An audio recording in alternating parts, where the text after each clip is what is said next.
My overall view on India, and again, a lot of the book presents the data to show this, that we have a lot to be proud of, right? We're a solid B+, but like any good professor, my grade for a student is always can do better. The youngsters today are very ambitious. They want India to do well. I think they also want to understand कि सब चलता कैसे है, अगर कोई अच्छा हो रहा है तो क्यों हो रहा है और नहीं हो रहा तो क्यों नहीं हो रहा. I think a lot of kind of upper middle class Indians who view China, like sometimes draw those wrong lessons from China. The key lesson to learn from China is that China didn't succeed because it was a strong state. China succeeded because it built an accountable state. It's about understanding their incentives and constraints. This is, again, great quote from Mario Cuomo, who's a former New York governor. He says, you campaign in poetry, but govern in prose. The main thing you're doing is kind of selling ideas, ye bhi karenge, wo bhi karenge. And then you come into government and then you're like, holy moly, I have a limited budget. One of the reasons this government has been pushing GST and formalization is to kind of increase that paper trail of transactions that increases the taxability. Has GST improved the tax-to-GDP ratio?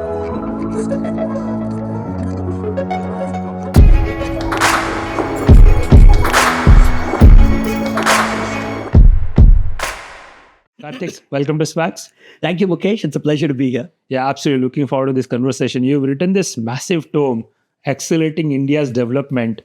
I have really thoroughly enjoyed reading this book. It felt like, going over the whole economic history, policies of the country, as well as, where we are, what needs to be done. So it's must have taken incredible amount of work. First of all, I want to thank you for writing this book because, I can only think about the effort that must have gone in. Today, there's a lot of interest in Indian economy. People want to understand everybody from policymaker to people in the business arena to youngsters, who are keen to participate in the economic growth, also contribute towards and so on. So I think there is a lot for everyone. So I think it's just an immense service to the country that you have done by writing this book. Now the title is Accelerating India's Development. How do you think about acceleration? Why did this thought about, because one can, look at it from both ways. One is, we've been growing consistently, 6-7% a year for nearly 30 years in a row, which is no small feat, the BRICS countries, everybody except I have, I think, fallen out of, that growth curve, but India has maintained that. So why do you believe it can be accelerated and why should it be accelerated? Yeah, so I think, so taking a step back about, telling the India story, right? I think in general, there always tends to be polar opposites. Okay. And part of this is because of the sheer size of the country, right? When you have 1.4 billion people, you can tell any story based on where in the distribution you're sampling from, right? So when you look at the discourse in India, on one side, you have, people saying this is guaranteed to be India's century. We have all of these things going for us, high growth, demographics, population, democracy, diaspora. We have all of these incredible assets.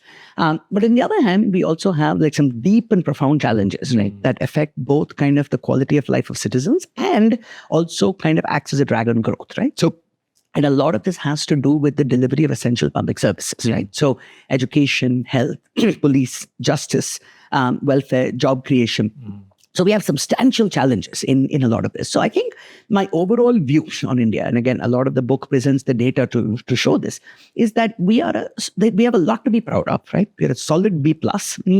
But like any good professor, my grade for a student is always can do better. Okay? You want India to work harder toward in your book. No, but I'll give you my own personal example, right? Like, my personal example, I remember finishing my PhD, okay? And I had kind of completed the first full draft of my dissertation main paper, okay, about 70 pages.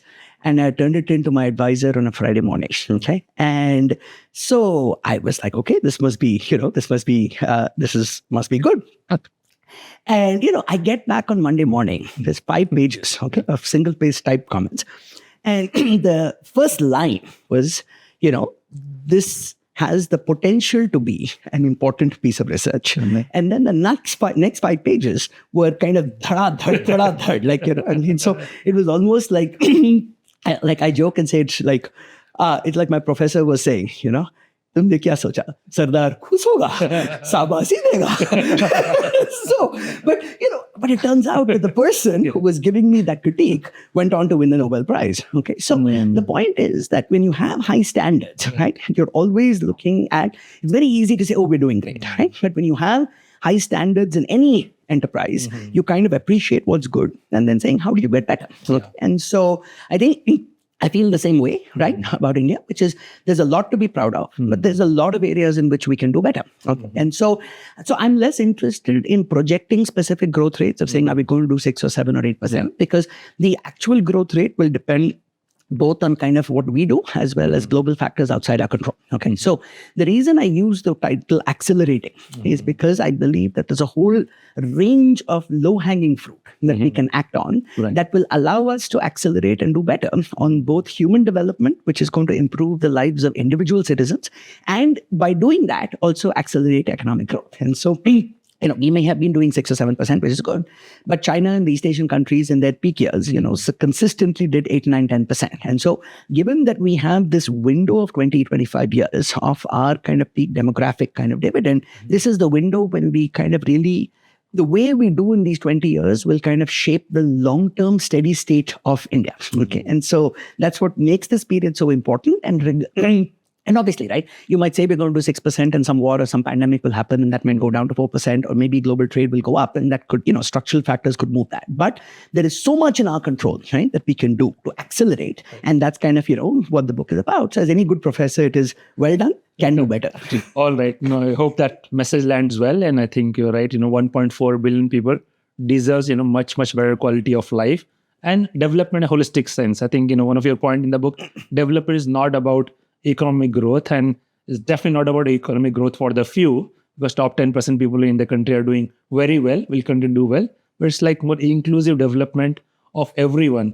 I want to go back to something you mentioned yesterday, in jest, but it's I think something along the lines of China has economic development, we have developmental economics, and which is I was thinking about that. We have had such great literature, so many amazing developmental economists over the last 10, 15 years. They've written great books, a lot of thought papers and so on.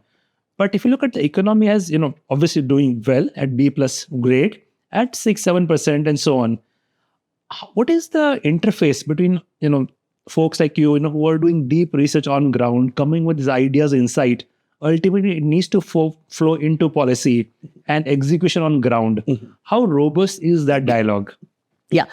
And to be honest, I think that goes through ups and downs. Okay. And see, there are many deep reasons for these differences. So I think there are two separate questions. Okay. So one is, I think the point I was alluding to and why I made that little comment was, see, for me, my formative intellectual experience happened when I went to Singapore for my high school, 11th and 12th standard. So I grew up in 75. I was a child, born in 75, child of liberalization, right? So 91 liberalization is when I fell in love with economics and saying, I was 16. But I'm also 75 born, so that's one more thing common between us. I had no idea. That's amazing. Later I will check month and date and city, but let's mark it. That's right. No, I think you and Neelkant were classmates. That's right. That's right. And if you're 97 ID Kanpur, then we must be exactly the same batch. Right. That's right. I would have finished my 12th in India in 93. And so that's exactly right. But so I think, so it's interesting, right? Because I was on a traditional IIT track. My dad went to IIT and, the default was that. But I think I just got hooked onto economics, partly reading, a lot and seeing what was happening. And then in your high school years? Yeah, partly I used to read. My dad used to bring home The Economist and I would just kind of read and kind of, be exposed. But then when the liberalization happened, all the papers, everything is just talking about it. And then you start applying your mind to that. But I think the point about the Singapore experience is kind of, obviously you realize the importance of kind of good development economics and research. But you also realize that 90% of success is really about execution and about implementation. And also that the drivers of growth are mostly in the private sector. That the role of the government is to play an important enabling role. Okay. Now, so you could say that India was kind of a captive of kind of development thinking. Okay. And we can have a longer discussion of why we took the course we did. But, in the end, to be fair to the founding generation of India's independence journey, the ideas that they implemented were kind of a natural consequence of their times, right? Which is you are kind of reacting to a 200-year colonial experience that is deeply distrustful of private capital. The colonizers came through the East India Company. So you were colonized through trade, right? Makes you deeply suspicious of global markets and global integration.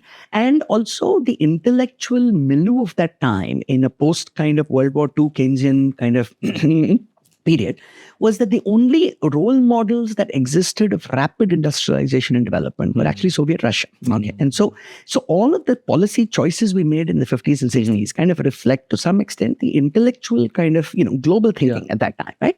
So where we missed the bus, it was really kind of in the 60s and 70s where, but in some way you could argue that some foundations had been laid for growth. But 60s and 70s is when we took this kind of, disastrous turn towards kind of extreme socialism, bank nationalization, right? And that's where the East Asian tigers kind of caught on, saying that, exports, global markets, these things really matter. East Asian tigers, you can still say smaller countries, more control and so on.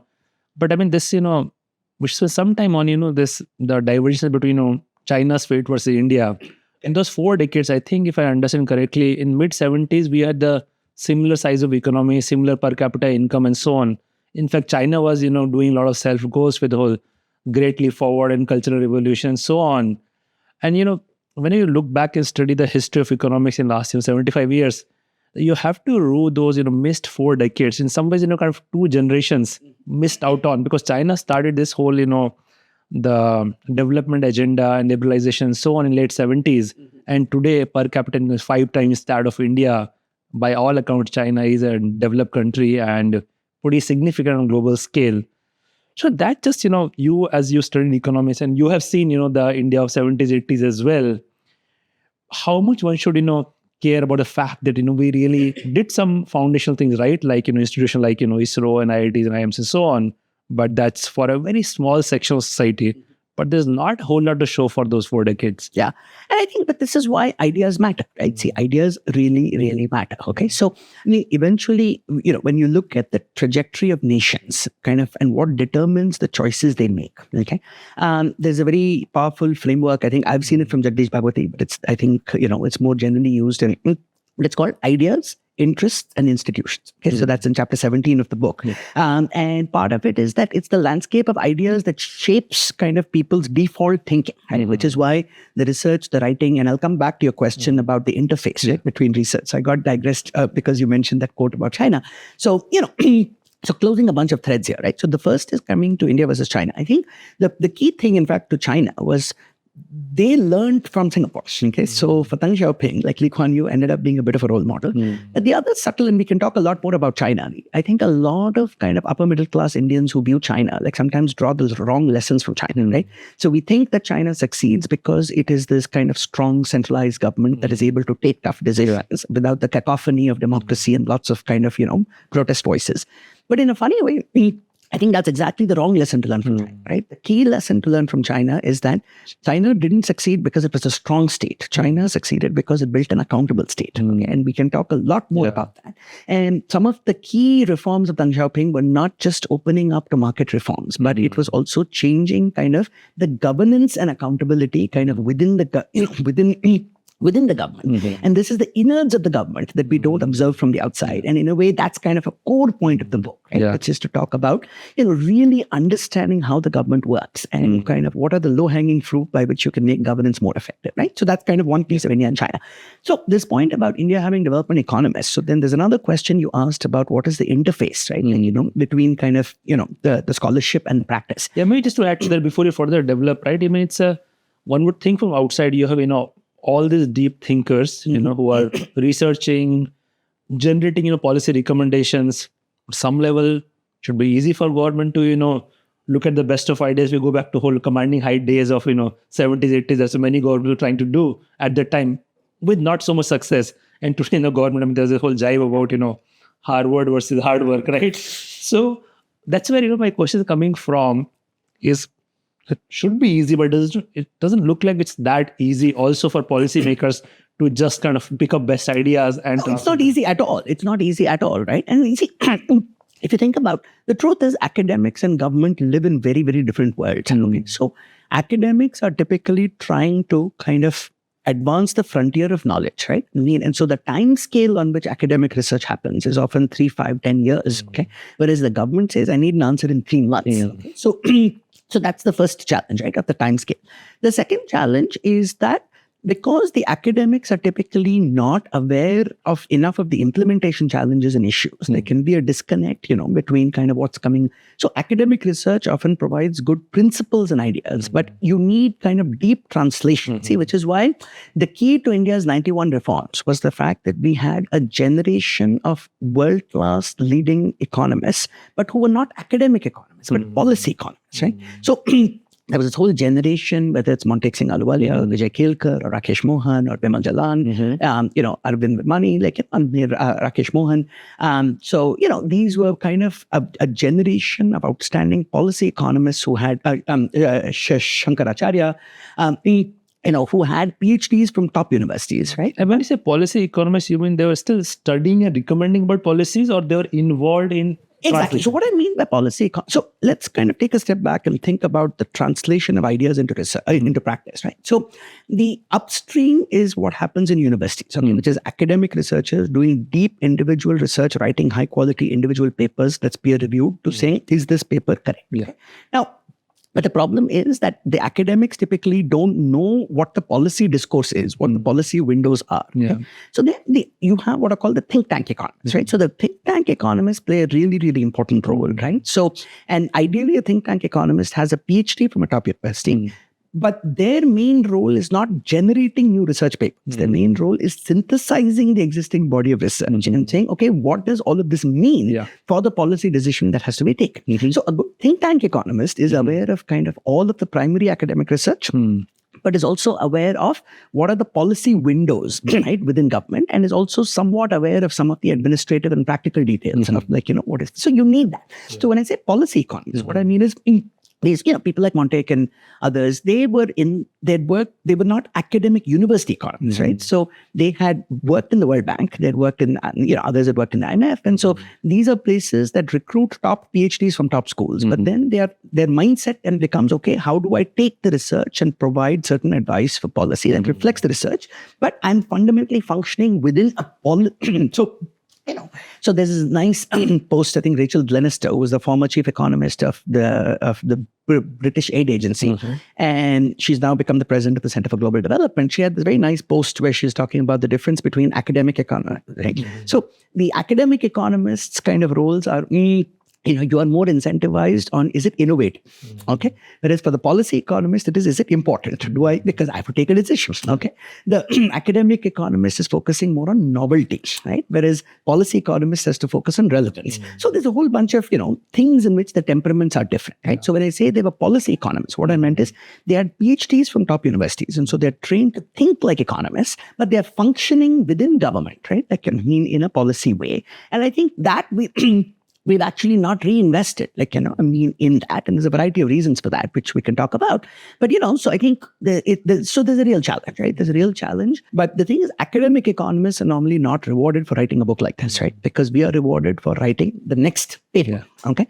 So this reflects, I think, the belief that there is enough knowledge from this research that's worth synthesizing and bringing to kind of a non-technical reader in a way that is accessible to even a motivated high school student, but which the leading researchers of the world will not find anything wrong with. Right? And so that's kind of been the goal of this book. And, that's the hope. But I think... So coming back to this question about the interface between research and policy, it's not easy, right? It's really not easy because the policymakers' timelines are so tight, right? So a typical secretary has 2 years in office, right? So if you say, I need to do a new study that's going to take me 3 years, he said, ठीक है, Jairam ji ki, आप जाके paper लिखिए, मेरे को consultant को बुला के, मेरे को, I will get some PowerPoints made about what I need to do. Okay. So the problem is that the academics have the depth, but the time frame doesn't align. The policymakers are incredibly smart, right? The top IAS officers are among the most qualified civil servants in the world. So their kind of intuition and street smartness is outstanding. And so they want good academic input. But the time frames have to align, right? And so creating so one of the ideas I have there in chapter 18, for example, is just, even creating simple convenings, okay, policymakers and academics in a thematic way, okay, that just has two simple agenda items, okay, that the academics should focus on what are the things that we know that we are not acting on. Okay. So this is the low-hanging fruit. Okay. That if the academic says, if I was the finance secretary or finance minister or minister or secretary in this sector, based on what I know, what would I do? I mean, how would I justify that? Right. So getting academics to think out of kind of the ivory tower into the world of practice and saying, based on what I know, what would I say that you should do? Conversely, the policymakers should kind of say, here are the decisions we need to take that are going to affect kind of lakhs of people. But I wish I had more data. I wish I had more evidence. So is there something that the research community can contribute? Okay. So that way, even if you just have that conversation, right, then you are seeding certain connections, right? I mean, that could happen. But see, the good news again is some of this happens in Delhi. Okay. So Delhi, I am part of the India Policy Forum that's run by the NCAR, and that's kind of a key goal, right?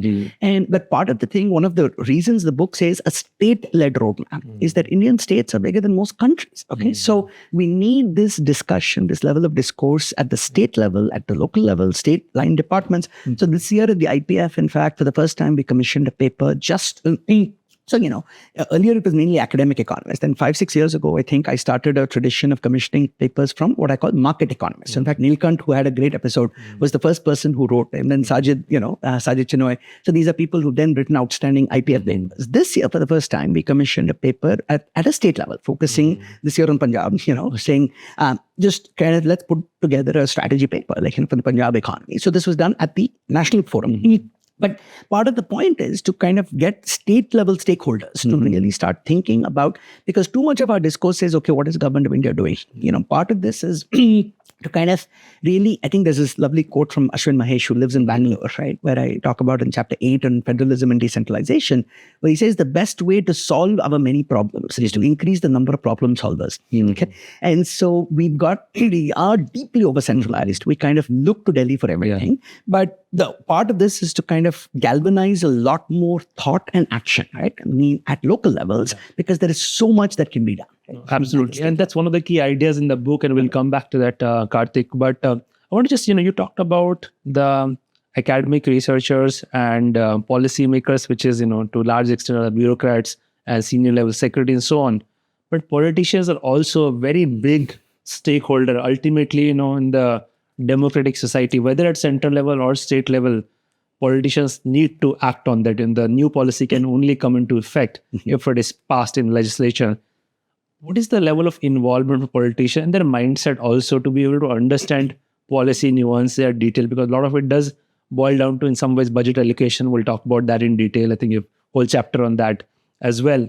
But the engagement of the politician in this, kind of tripartite exchange of ideas and ultimately in making decisions. Yeah, so that's a fantastic question. And I think, frankly, normally, we academics, we don't engage, right? That's the default. And I think partly, academics have a very different temperament. There's a lovely quote I heard once, this says, government is about the idea of authority, okay? Whereas academia is about the authority of ideas, okay? And so one of the reasons I prefer being in a university as opposed to inside the government is you don't kowtow based on rank and seniority, right? It can mean you're like, this is the idea, and the youngest person in the room can have the best idea, okay?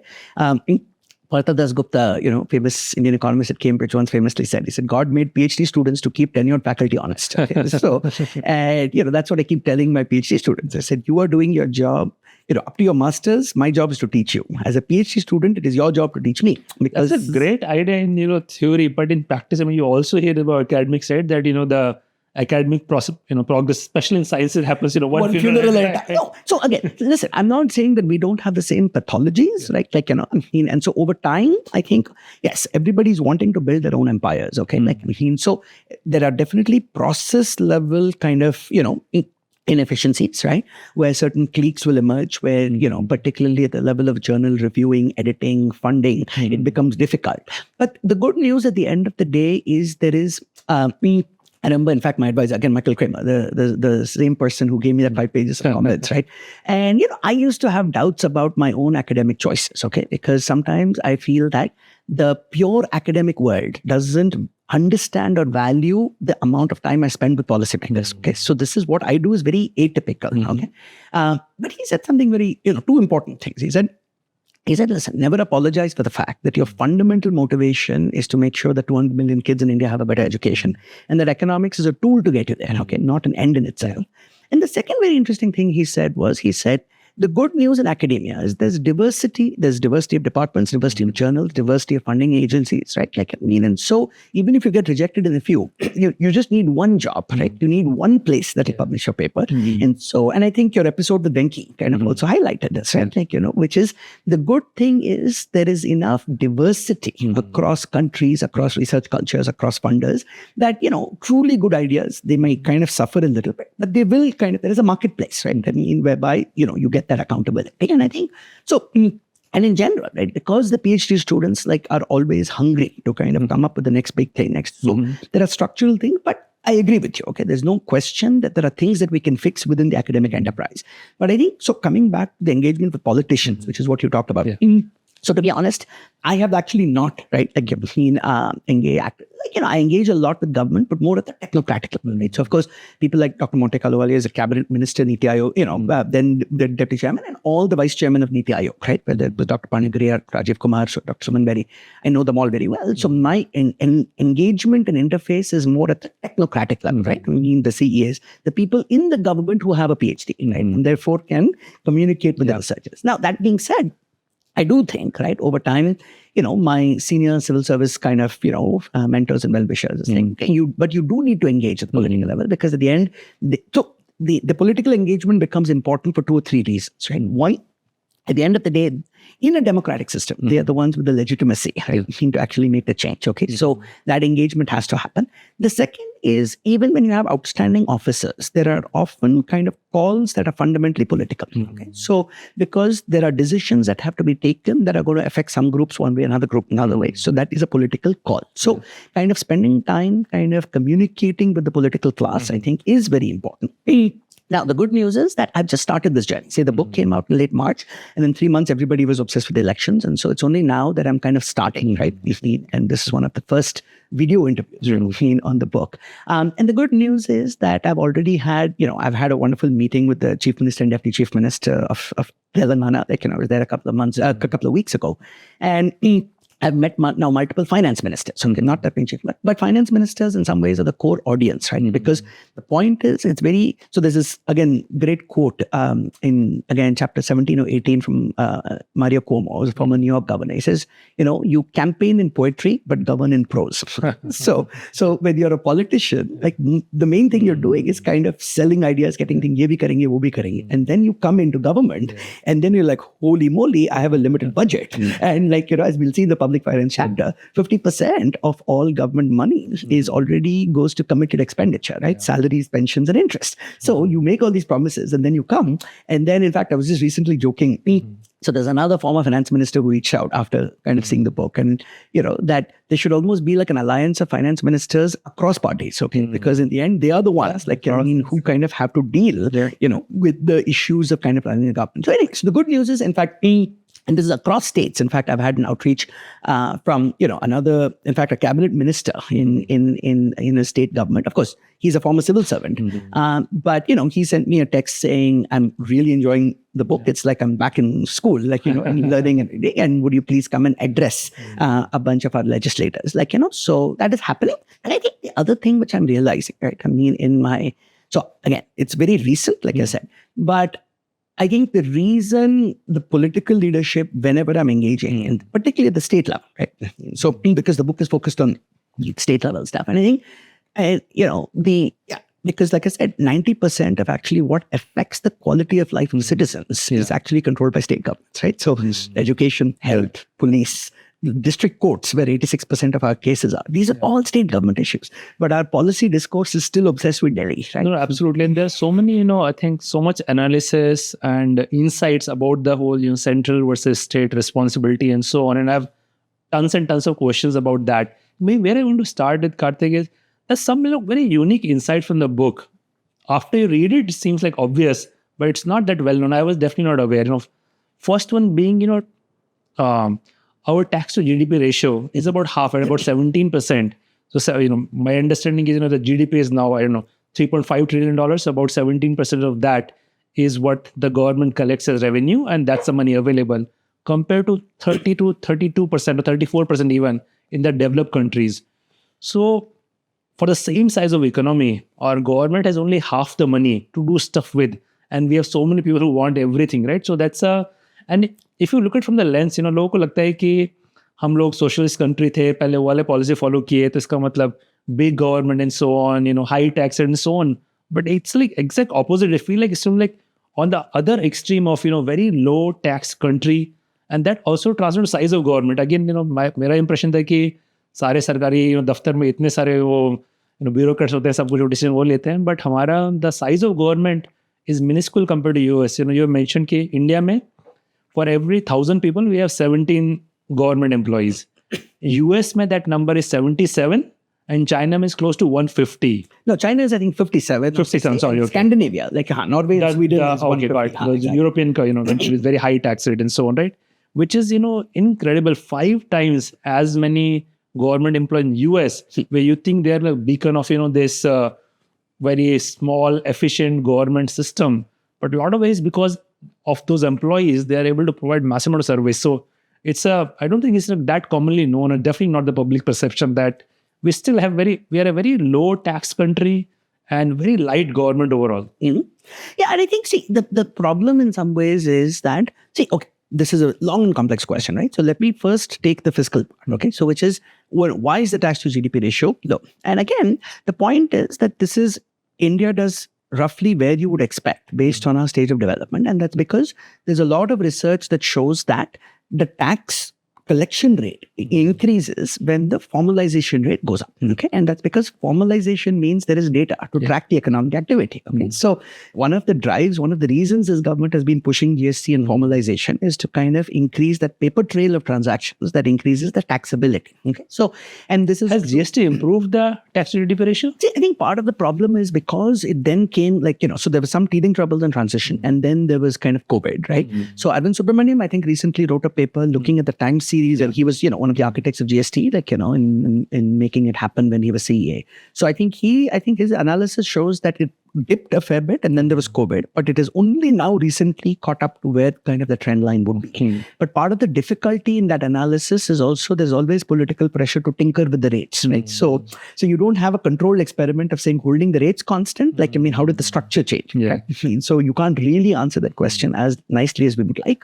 But among the economists and policymakers is there an ambition that this 17% number should be 20 or 25 in defined time frame? Absolutely. But let me kind of turn it around. Okay, let me turn it around and saying that, listen, the point is that because, as it is, you see right now in this budget, okay, when the government tried to get rid of indexation or certain things, you kind of have this massive pushback from the middle class. Okay.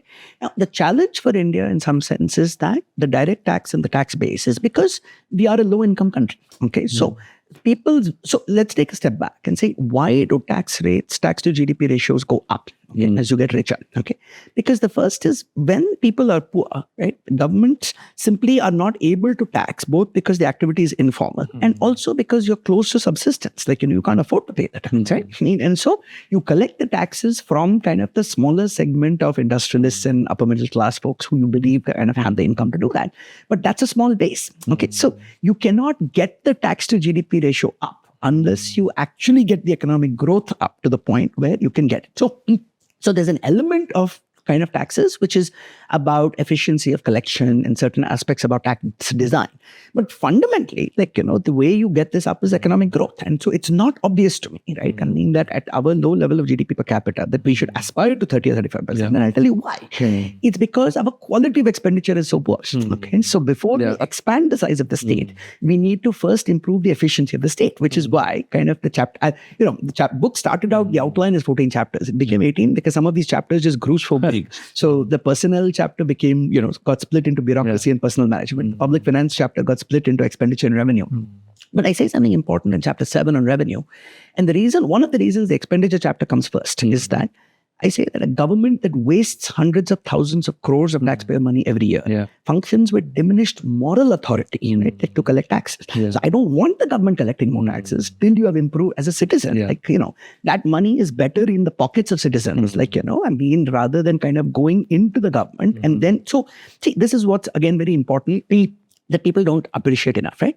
So the cost of every rupee of tax money is much higher than 1 rupee. Okay. So this is what is called the marginal cost of public funds, because when the government has to raise tax revenue, Yeah. there are three sources of additional costs. Okay, the first is the administrative cost of compliance, of collection. Second is the cost of compliance on the part of the SSC. Yeah. And the third and the biggest source of distortion is kind of all the ways in which the taxes itself change the incentives for underlying economic activity. Okay, and so if you put this together, what kind of public finance economists like Vijay Kilkar and Ajay Shah have estimated in their book is they estimate that the marginal cost of public funds in India is between 2.5 to 3, which means for every 1 rupee that the government collects, the true economic cost is almost 2.5 rupees. Now, in the US, that's estimated as 1.3 to 1.7. And that's because when you're a richer, more formalized, mature economy, you have processes. So basically, most of my taxes that I pay, go, of course, the TDS that happens is the same thing. It's the withholdings. So because the electronic paper trail, you collect the taxes. So the compliance cost is low. The evasion, it's harder. So anyway, the point therefore is that before we just think about expanding the size of government that way, we need to spend a lot more focus on efficiency. So I'm not saying we don't need more revenue. We do need more revenue. But what I talk about is also the quality of revenue. Okay, how do you raise revenue in ways that don't distort economic activity? And this goes back all the way to Chanakya and Arthashastra. Right? It says the effective kind of government is something that's able to collect revenue like a bee collects honey from a flower. That you collect the honey without disturbing the flower. So similarly, you need to collect the taxes without disturbing the underlying economic activity, right? And so that's kind of, again, where we need a lot more thought. And then come to your other question on the size of the state. So again, it's a chicken and egg, right? It's a chicken and egg in that when you have less tax revenue, you can't afford to hire that many people. But we have another problem. The other problem is that the government salaries in India are actually among the highest in the world relative to GDP per capita, which is again something that seems completely counterintuitive. Okay, but there is very rigorous cross-country analysis. And maybe that's the reason, like, the government jobs continues to be so much in demand, right? Exactly. Sarkari job le jaye to zindagi and then you're set for life. Exactly, right? So a lot of so in some ways you could argue that our approach to public sector recruitment is exactly kind of backwards from a public interest perspective, right? Because the way we've set it up is that it is you put in all the effort till you get in. And then once you get in, you're like, life ban gayi. Okay, so then all of that incentive and account. Because promotion वगैरह सब कुछ और time based है, right? जितने साल आप रहेंगे और कोई निकाल नहीं सकता, कोई accountability नहीं है. Exactly. So again, it's not to say that suddenly, everybody needs to be on short-term contracts. You need certain people with kind of a long-term, government careers. But there are a lot of roles for which you can think about modified structures of recruitment. And, we can talk about that. But yeah, so part of the point of this book is to say that if I was to step back, there are so many threads we can go. But if I was to step back and saying what is one of the most important messages, right? One of the most important messages of the book is that most of our public discourse focuses on budget allocation. Okay? How much are we putting in infrastructure? How much are we putting in education? How much are we putting in health, right? But what the research shows, the key reason for writing the book is that across 20 years of research, across so many different sectors, one common finding that I've seen in education, in health, in child development, in welfare, in justice, is that the return on investment of improving governance and state capacity, which is broadly the translation of expenditure into outcomes, right? So if you focus on that translation, that return on investment is so much more than simply spending more money. And that has been something we have neglected, both because it is important but never urgent. Okay, so that's the first thing. And the second is because the political time horizon is such that the returns to those things show up in the long term. So I think part of the goal of this book is to then kind of make this whole issue salient in the broader public and policy consciousness and saying this is the low-hanging fruit. And then that has components in how do you deliver that? How do you build a more effective state? And that's kind of, what the core of the first half of the book is. So definitely, and that theme, come across very strongly. Like if I compare, how the money gets spent in a government setup versus private setup. Now I'm from startup world, right? So you raise money because you make promises to VCs. और वो नहीं होता है तो it's not like अगला round अपने आप से हो जाएगा, right? Then you face bankruptcy or you have to pivot, you have to change things, accountable. You shut down. But the government department में कुछ नहीं, वो मतलब district में पैसा जा रहा है, हर साल उतना तो आएगा ही. Like the only challenge is कि how do I get more money from somehow, the government making case, right? So that fundamental lack of accountability, which is where your point is कि वो revenue बढ़ा के क्या फायदा होगा अगर आप उसको ठीक से खर्च नहीं कर रहे हो. I think your very first chapter you talk about even the quality of data. कई बार पता भी नहीं चलता है कि वो क्या हो रहा है. उतना पैसा खर्च हो, उससे outcome improve हुए नहीं हुए, like just quality of data itself. And that's why I think you make a very strong case कि the government should, consider spending, at least 0.1% of budget or just building, great data infrastructure, which again I'm able to relate to because, in private companies, one of the biggest thing is we need data. Like as a management team, leadership team, unless you have access to very high quality data, like a lot of companies I have worked, try to create daily dashboards. कि वो daily email में data आ जाना चाहिए, like सबके सामने रहना चाहिए, universally available, so that everyone is looking at the same picture, having same discussion, which is often lacking. I think one example you gave in the book, one of the national surveys, those are 11 का data available, right? That 5-year survey or something that happens, right? Correct. शायद पता नहीं अभी आ गया कि नहीं आ गया वो. मतलब आ रहा नहीं आ रहा है, like so first of all, see, I think there are issues that we have I would say, we have regressed in even some of our existing statistical institutions, right? But I think the bigger point I'm making is, again, see, it's very, very easy to complain, okay? So what I'm trying to say is, okay, there is so much to do, and there is so much that can be done at the state level. So here are things that, based on newer technologies, we can dramatically upgrade our statistical infrastructure, and at such a low cost, in a way that can be a complete force multiplier. So one of the key points that, again, just picking up on what you said, see, when you talk about state capacity, okay, a default thinking in government is often to say capacity building of officials. Okay, so officials ka training kar do, unka capacity building kar do, right? But the capacity building of individuals is very different from capacity building of systems. Okay, so individuals is one part of that, right? But the system is essentially, how does the whole system organize itself and run itself? And so those core 6 chapters, right, that are in that second section of your book, of building an effective state, right, which is data and outcome measurement, personnel management, public finance on expenditure, revenue. And then there's one on federalism and decentralization, and then one on state and market, right? But these same 6 principles will apply in the private sector as well, okay? Which is, like you said, any effective organization, what determines the culture of the org is what are my quarterly targets, what are my goals, what am I being reviewed on, right? So that matters for goal setting, for progress monitoring, for accountability, for course correction. So it's like you're flying a complex aircraft, right? And your controls are everything, right? Like, that's getting you the real-time data. So we are so far behind, like what is feasible. One simple example, Amazon, one company, okay, probably has more PhD economists and PhD data scientists than the entire central and state government put together. Okay, and so that is one company, okay. And of course, I'm not counting people who are working in scientific labs, right? I'm talking about people who are working on governance, right? And so definitely, Amazon has more PhDs than all government, put together. So, and if you think about the much larger scale and impact of how the government functions and the importance of investing in better data analysis, it's mind-blowing, right? How much low-hanging fruit there is. So, but yeah, so coming back to companies, right? So the data, what am I monitoring? People, how do I recruit?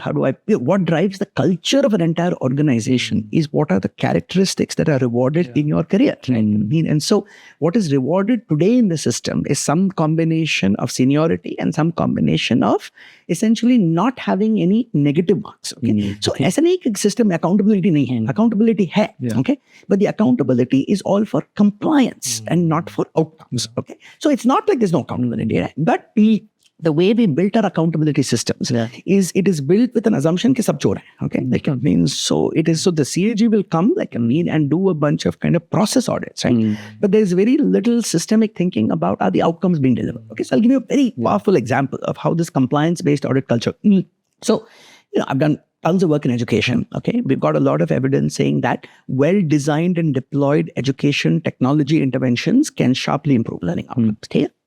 So government says, edtech karna chahiye. So very well intentioned, okay. And then there will be a budget. There'll be a budget for computers, right? And then normally you worry about corruption, but let's assume there's no corruption, okay. And the procurement happens, the delivery happens, the computer lab is set up, okay. So sab kuch ho gaya, right? But then you go to the school, and I've seen this now in multiple schools that I've been to, in Rajasthan. Then you will go to the school, the computer lab is built, but the lab is locked. It is locked and the chavi is with the headmaster. Okay. Now, why is that? It's because it's the headmaster is not held accountable for other children using and learning. Headmaster is held accountable for agar chori ho gayi to aapki band baj gayi. Right? So his incentive is compliance. And again, you can see sometimes popular culture captured this so beautifully, right? So Panchayat mein, there is this show mein, ek pura episode hai na, ke episode is called Computer Nahi Monitor, hai? That episode 5 of season 1, where basically nobody cares computer use ho raha hai nahi. Like monitor chori ho gayi to that whole episode, you see how his life becomes difficult. So that's, I think, a very powerful example. So And I think, to be fair to the bureaucrats, right, that's why those two chapters are called the politician's predicament and the bureaucracy's burden. Okay. So from the outside, tax-paying kind of upper middle class Indians generally kind of have a lot of disdain, like in saying, acha, politicians are corrupt and bureaucrats are lazy, okay, or officious, right, and risk averse. Okay? But if you kind of look at the kind of pressures they're under, so the analogy I use is in football, so there was a quote from Peter Shilton, who was this England goalkeeper in the 1980s. He said, few remember the ones you save, few forget the ones you let go. Good. So similarly, you're juggling literally hundreds of things and nobody's giving you credit for juggling these things. Ek agar gir gaya, to inquiry ho gaya, right? So it is just natural that when you're in that kind of pressure, that kind of system, because remember, the upside is very limited. You do something great, your salary is unchanged. Okay. So, and the downside is huge. So then you create such kind of, perverse incentives, right, for how the system functions. And again, we need to then go back and say, this is holding us back so much. Right. And so, coming back to China, right, where I said one of the most important things, in fact, the former chief economist of the British government, he went to China once, and it's there in his book, where a Chinese scholar said, listen, everybody thinks that China did economic reforms in the 80s. No, the real magic was governance reforms. It was not economic reforms. Yeah. So what is the key governance reform? This is then the key point, which is in the private sector, in any organization, okay, if you look at the effective organizations provide autonomy to the frontline staff on how you solve the problem, because you are close to the problem. You figure it out, you solve it, okay?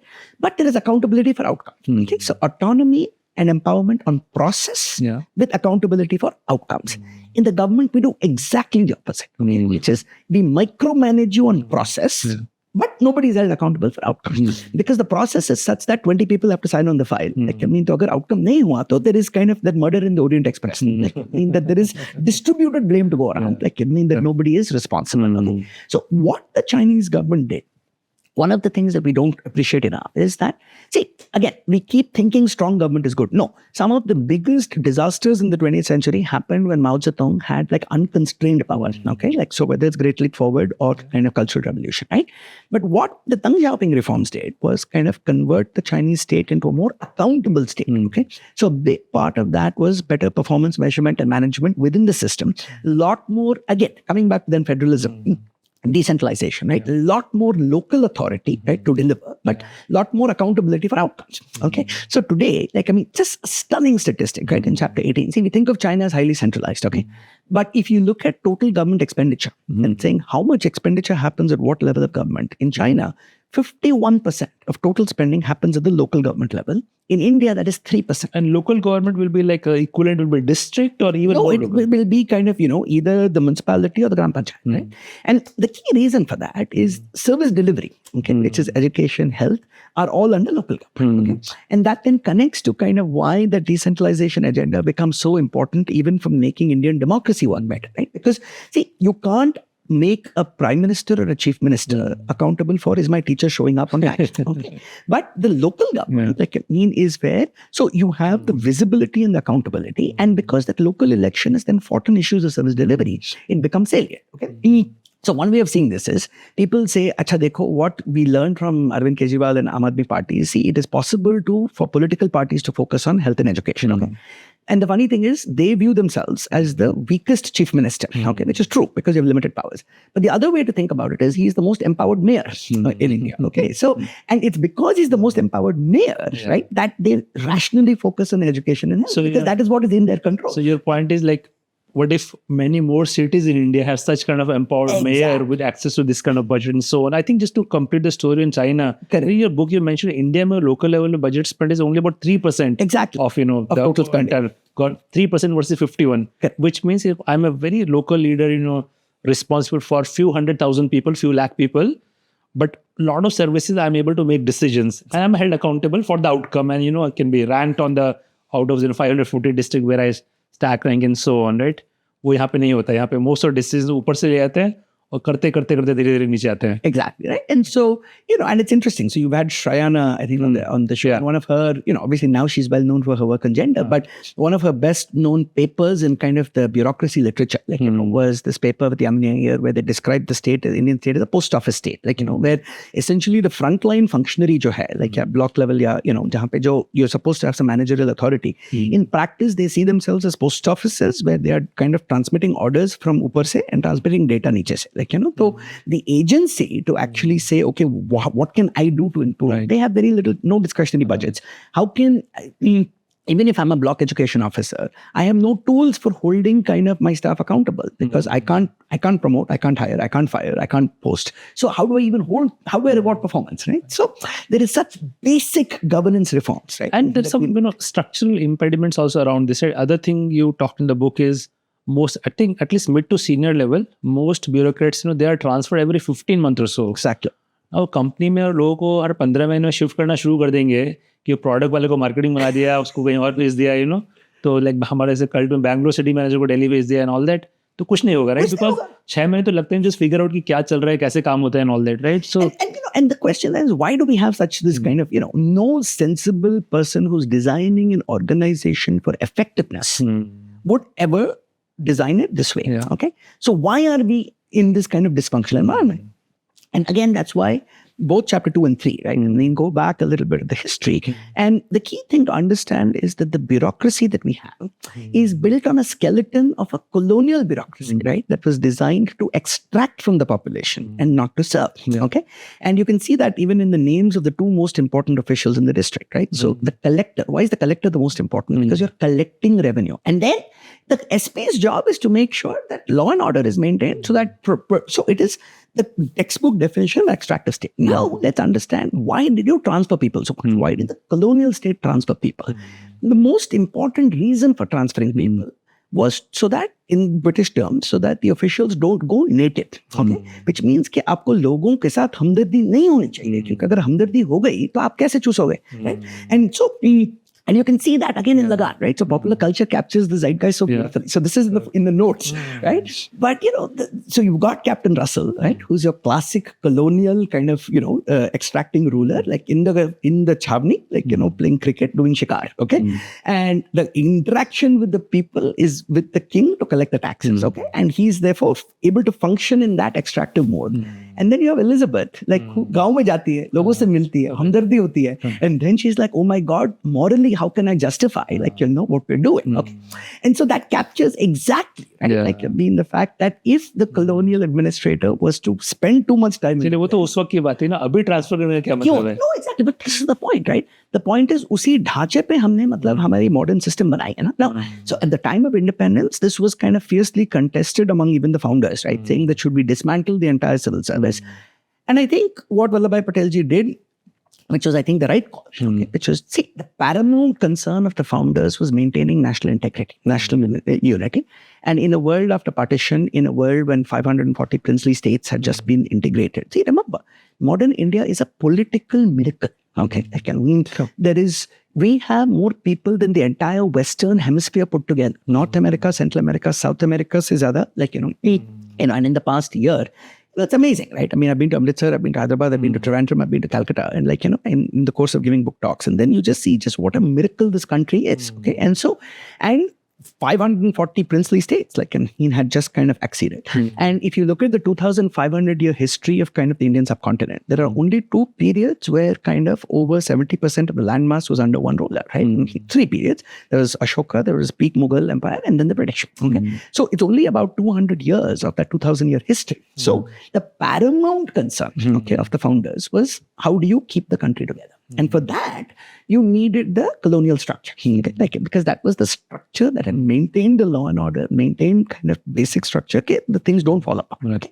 Now, the point, therefore, is that over time, the democratic expectations, right, have added. Okay, and we have tried to build what is called a developmental state. Okay, now, and to be fair, the collector today, if you look at the job, over 50 departments report to him or her, and most of these are service delivery functions. Okay, so the point is that the democratic process has kind of wanted to make the state more of a developmental state, but it is built on this long-lasting legacy of an extractive colonial structure, which we haven't fully gotten out of. Okay, so anyway, so the point is, which is why the structure of the book is that every chapter is kind of 2 halves, right? It's what I call, the first half is social science and the second half is systems engineering, right? So as a scientist, you're trying to understand the world. As an engineer, you're trying to say, how do I take that understanding and build something better?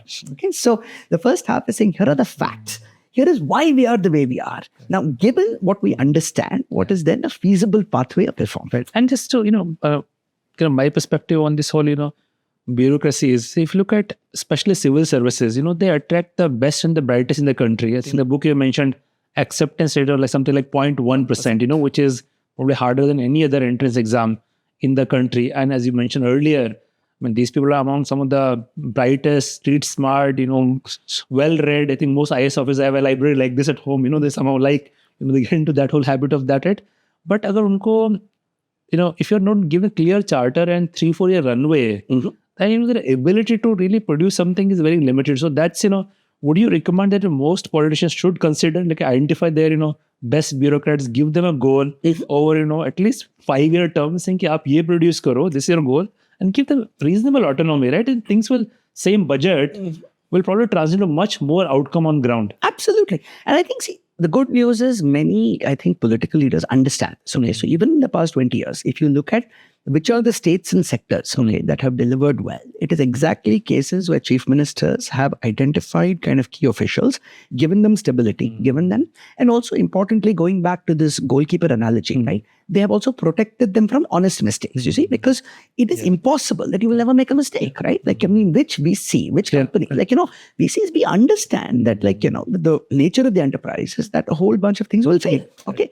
But you've kind of built a system where, if I make some decision, where it results in failure, कौन जाने 20 साल बाद कौन सी inquiry आएगी कि like आपने ये क्यों गलत decision boss, this was kind of the reasonable decision to take at that point in time.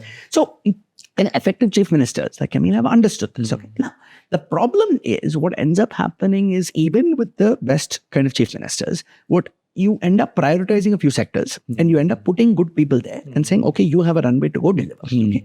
So it becomes more of a kind of a mission mode, saying, मेरे को ये 4 project करने हैं, इसको mission mode में करने हैं. But what you need is to then take that to a systems level, right? And saying, how do I now institutionalize, right?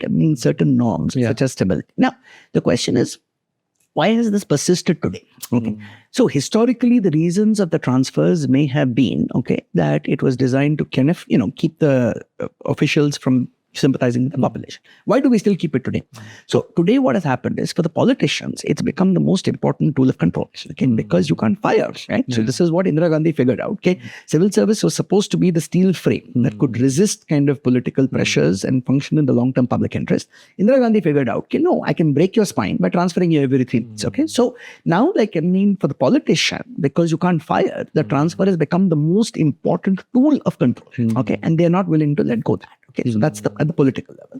At the bureaucratic level, what's happened is the transfers also, it gives you some sense because everybody, so what has ended up happening is people then, it becomes more about occupying a post rather than what am I going to do, okay? So which means everybody wants a chance to occupy more prestigious posts, okay? So, and I have this anecdote of a case in a state government where a chief minister wanted to appoint a chief secretary who would have at least 3 years, and therefore tried to go beyond seniority. But you could see that all the senior folks got disgruntled and saying so the incentives then also become more about your career advancement rather than what is good for governance. And the other subtle point is that the transfers themselves kind of prevent accountability. Because if you're moving, then so you see, so then you've kind of settled into this low level equilibrium, right? Now, I think the interesting thing, and this is where I'm optimistic. Where I'm optimistic is that, and in fact, I remember there's a very senior civil servant, and it goes back to something you said. He said, actually, to implement the agenda in this book, the politicians are actually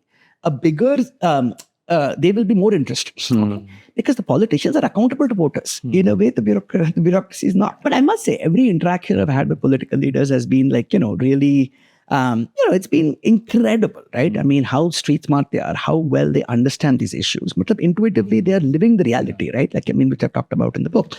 So there's this quote in chapter 2 on the politician's predicament by the former Prime Minister of Luxembourg, where he says, the politicians, he said, we all know what to do. We just don't know how to get re-elected after doing it, So at some level, there is this intuitive understanding. So maybe there is, and people call it, democracy tax, and maybe there is something to it. But actually this also, and the related point is, disconnect between the taxpayers versus service consumers. So in your book, you talk about, most of the tax is paid by wealthy individuals maybe politicians to some extent, but not fully, because GST is actually collected across. But you're right. But people above certain income level, you are in the higher tax bracket, absolute amount given is more, a lot of bureaucrats, pay a lot of taxes and so on.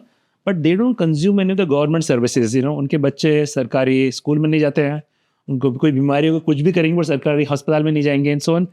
So you are paying for something but not using it. The only thing you do use is like you did today morning is the public roads, and then you see कि यार वो तो चल ही नहीं रहा, आपको 2 घंटे लगे यहाँ पे आने में, right? तो people have this thing कि यार मैं इतना टैक्स पे कर रहा हूँ but मुझे कुछ सर्विस मिल नहीं रही है.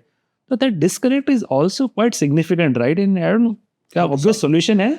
So, but which is it's almost like it's some kind of income transfer. Correct.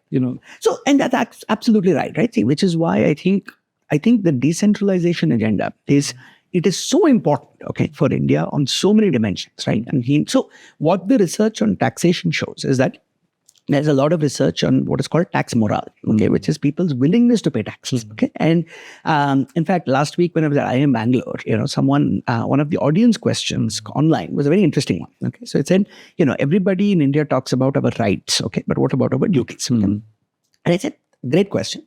And one way to think about duty is a key part of the duty is paying your taxes. Okay. So, but what determines people's willingness of paying tax? So there are two kind of patterns in the data and the research. One is that if there's a connection between what you pay and what you receive, that's one. Second is, do you have a say in how that your tax money is spent? So there's a nice study again in China of all places, okay, that showed that when they introduced village level elections, so there was still the party secretary who was in charge, but the logic of the village level election was to kind of collect certain opinions and inputs, like, from the citizens.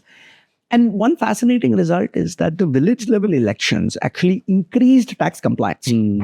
Because when people have a say in how their money is being spent, then you are more willing, right? And think about societies and communities before there were big governments. Okay, so we have a long tradition of what is called Shramdan, right? कि आप गांव में हो, कुछ project बनाना है, कुछ there is something that needs to be done. Okay, that is a community project. People come together. That is you're contributing like taxes, right, through your effort, right? So, but why do you do that? You do that because it is your community, and that effort is connected to what you're seeing. So but that's why the decentralization agenda becomes so important for kind of tightening the fiscal and kind of service delivery compact between citizens and the state, and also improving political accountability. And here's a subtle thing. One of the most important benefits of decentralization is what it does to improving the pipeline of political leaders. Okay? Because you are building executive experience and ability to deliver at a low level. See, what we forget is how much of India's founding generation of leaders, okay, Jawaharlal Nehru, Vallabhbhai Patel, Rajagopalachari, C.R. Das, Rajendra Prasad, they were all mayors. Okay, they all started their careers as mayors. Now, also, mayor was a more powerful position? Partly it reflected the fact that the British kind of, just like what the Chinese did with kind of local elections or local listing, they were also not allowing kind of domestic leaders to be at higher levels. They but the point is, there was, even among the British, right, they were kind of the more benevolent folks who were thinking that, okay, at one time we are going to have to transfer power to kind of Indians, and so how do you prepare the pipeline? Okay, and so this was part of that thinking. But I think one of the greatest benefits of decentralization, think about it today, okay, the way, one of the reasons I'm optimistic is that the basic politics, okay, is such that what I call, there's an old politics of identity and polarization, okay, which is language, region, religion, caste, whatever. And there is a new politics of governance and service delivery. Okay?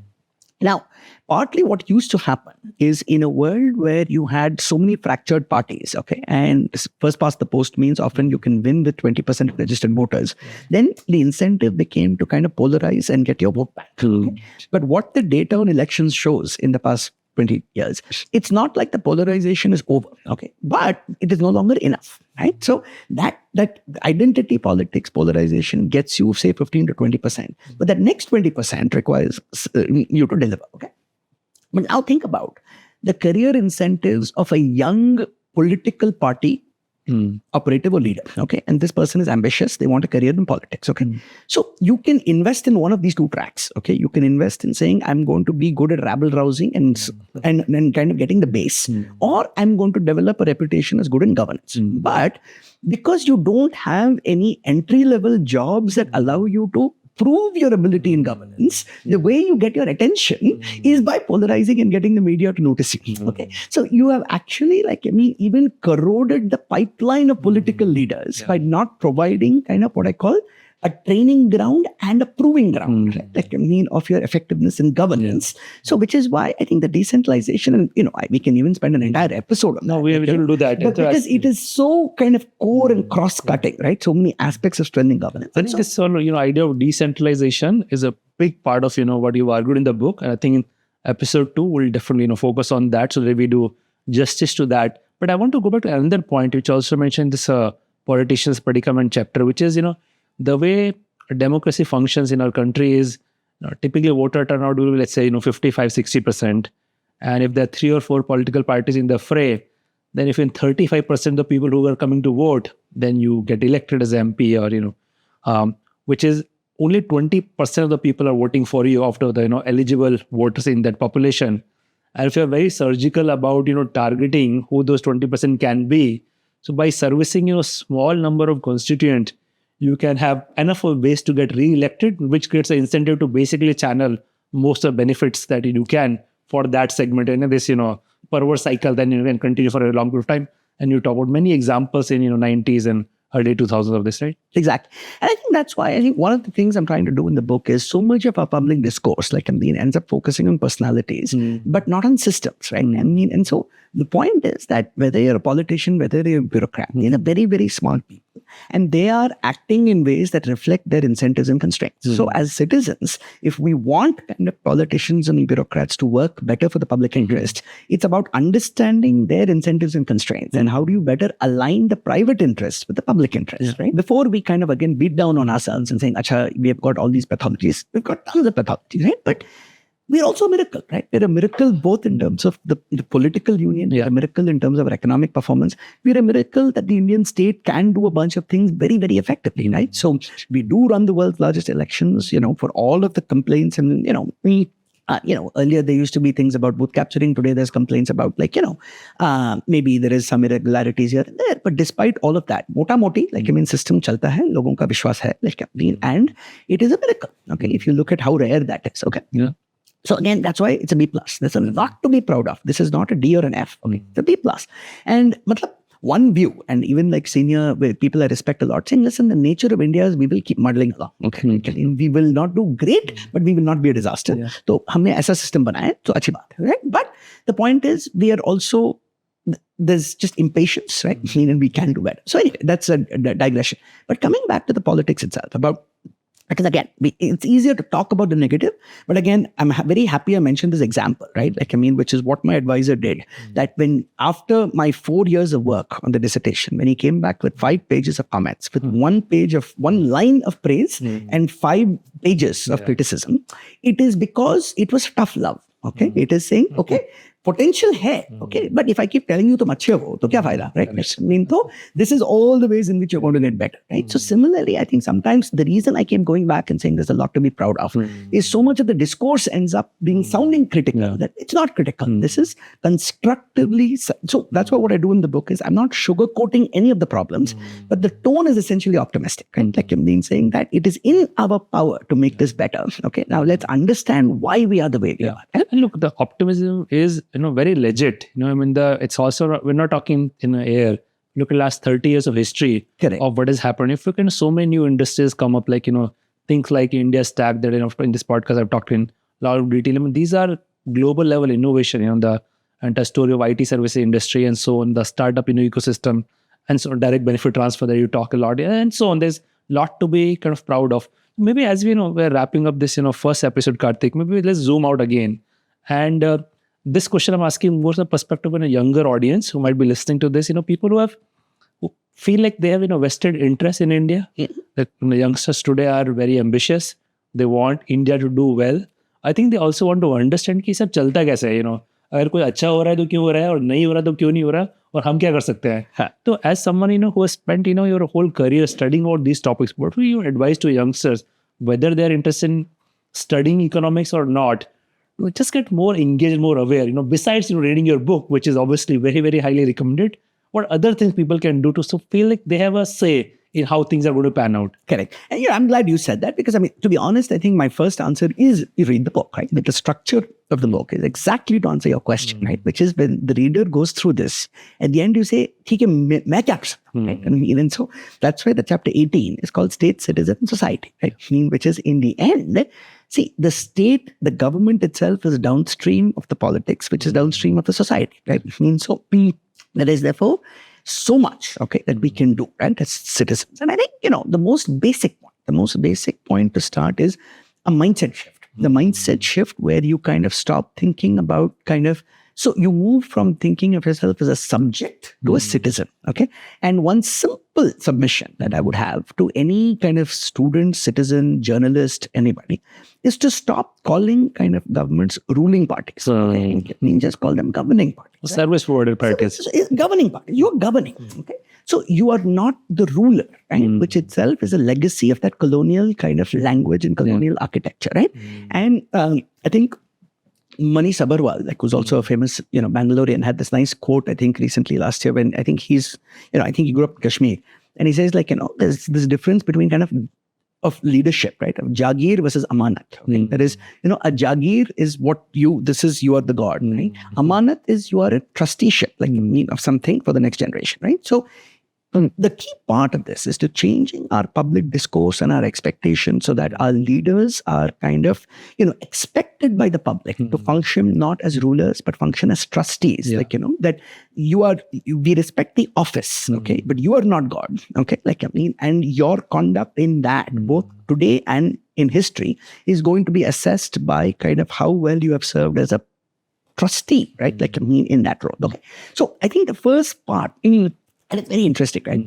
So I tell, and it's interesting you use the private sector analogy, So I say, think about if you have an employer, you have employees, So you're trying to get the best out of the employee. So at one level, you have to manage, you have to hold the employee accountable. But you also can't expect too much, because then you are expecting more than the person can deliver.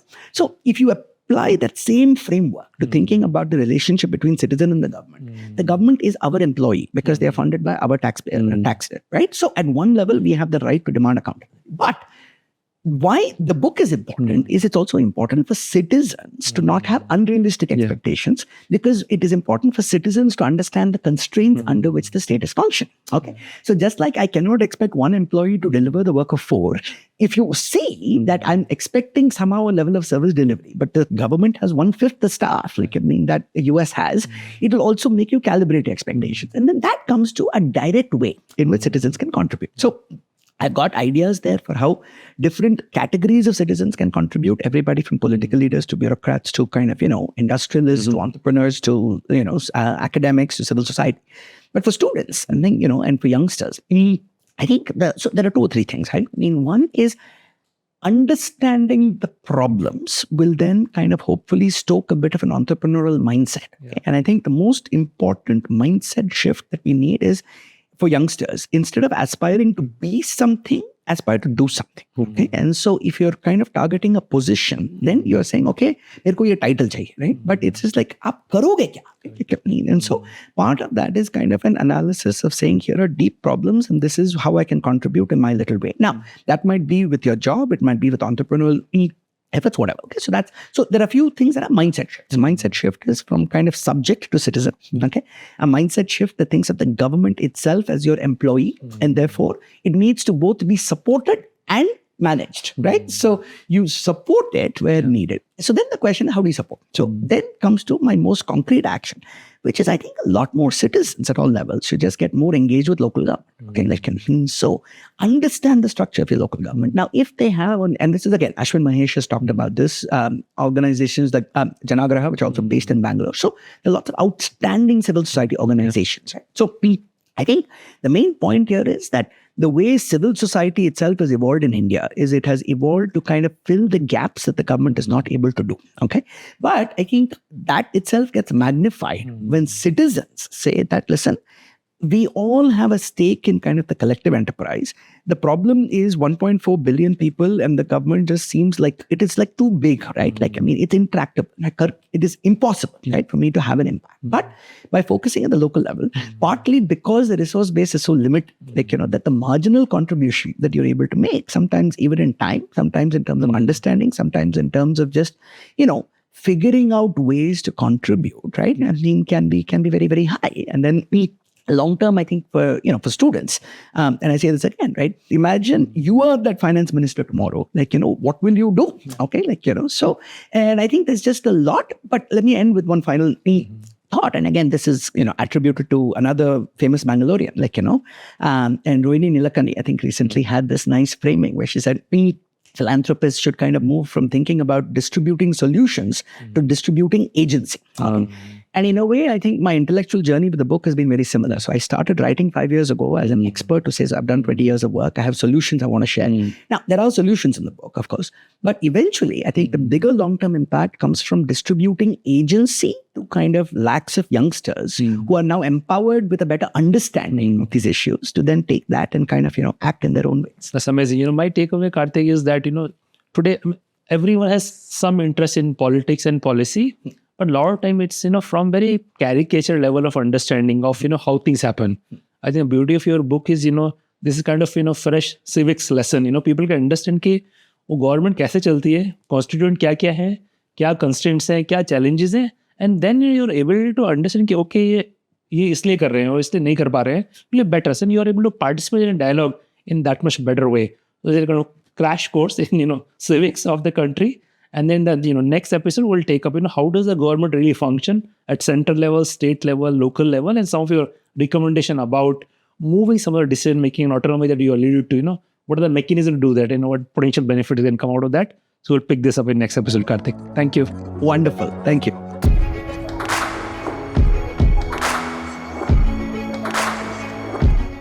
At SparX, we aim to bring to you stories of exponential impact. We share in-depth analysis of what goes behind success stories. If you find our conversations interesting, you can join us by subscribing to our YouTube channel. You can also listen to SparX on Spotify, Apple Podcast, or any other audio platform of your choice. If you have any suggestions on who we should invite or what topics we need to cover, just let us know in the comments. We are always listening, looking for ways to improve, and keep getting better as we go along.